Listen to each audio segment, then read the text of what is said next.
યાત્રાધામ અંબાજી ખાતે આગામી 1 સપ્ટેમ્બરથી 7 દિવસીય ભાદરવી પૂનમનો મેળો યોજાશે, જેમાં લાખોની સંખ્યામાં શ્રદ્ધાળુઓ અંબાજીના દર્શનાર્થે આવશે। ત્યારે યાત્રિકોનું આરોગ્ય જોખમાય નહીં તેમજ શુદ્ધ વાનગીઓ મળી રહે તે માટે લાયસન્સ લેવાનું ફરજિયાત બનાવાયું છે, જેથી બનાસકાંઠા જિલ્લાના ખાદ્ય ખોરાકી નિયમન વિભાગ દ્વારા અંબાજીમાં એક કેમ્પનું આયોજન કરવામાં આવ્યું છે। બનાસકાંઠા જિલ્લાના ખાદ્ય ખોરાકી નિયમન વિભાગ દ્વારા સ્થળ પર જ ત્વરિત પ્રક્રિયા કરવામાં આવતા વેપારીઓમાં પણ ખુશીની લાગણી જોવા મળી રહી છે।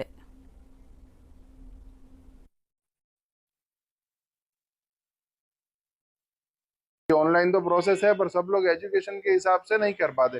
तो ये बहुत ही अच्छी कामगिरी है इनकी कि यहाँ पे आके और व्यापारियों को ये लोग ऑनलाइन भी कर देते हैं और हाथों हाथ लाइसेंस दे देते हैं। तो अभी काफी व्यापारी जो खुराक मतलब फूड का बिजनेस करते हैं वो लोग उन्होंने मतलब लाइसेंस ले चुके हैं, और जिन लोगों ने नहीं लिया है उनको ये જરૂર લાભ લેના चाहिए। છેલ્લા ઘણા વર્ષોથી આ પ્રકારે અહીંયા દર વખતે ભાદરવી પૂનમના અગાઉ લાયસન્સ આપવામાં આવતા હોય છે। 1 થી 5 વર્ષ સુધીના જેને અનુકૂળતા હોય એ મુજબના લાયસન્સ મેળવી શકતા હોય। મોટાભાગના વેપારીઓ અત્રે લાયસન્સ ધરાવતા હોવાનું અત્યારે માલુમ પડેલ છે।